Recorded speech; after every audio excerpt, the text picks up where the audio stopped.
what would be your advice to them if they plan to have an international force? The president makes reference to this all the time. Rich Arab countries paying to knock down the stuff that needs to be knocked down and start to build But sensibly. but What are nobody's the? going to. How do you do it? Well, no, I don't think anybody's going to do that until we know who owns Gaza. I mean, is it part of Israel? Is it part of a Palestinian state which doesn't exist, which means it's under the Palestinian Authority or under some new Palestinian entity, or under none of those things? And if it's under none of those things, it isn't clear who has the legal right to do it.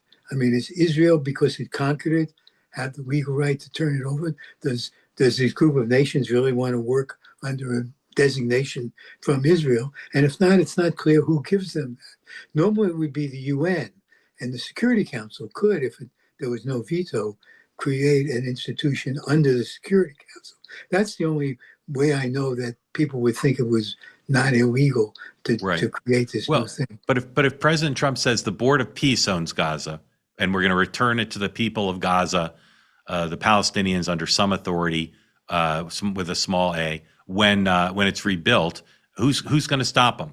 Is the UN going to sue him in the international court to say the No, Board of the Peace UN isn't doesn't going run to stop Gaza? them, but countries are going to be reluctant to put troops in, not knowing whose orders do they ultimately The obey. board they obey the Board of Peace.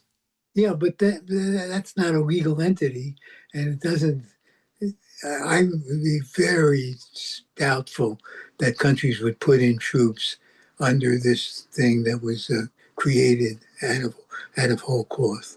Right. And it sounds like what you're saying, which I agree with, although I'm less skeptical about it than you are, that unless there's an international force on the ground that it's accompanied by a parallel governing authority that's got credibility and not being challenged, it's going to be very difficult to even deal with Gaza, let alone the wider issues about peace and stability, right?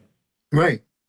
Uh, and with the question of who has sovereignty in Gaza, I just don't think you can ignore that.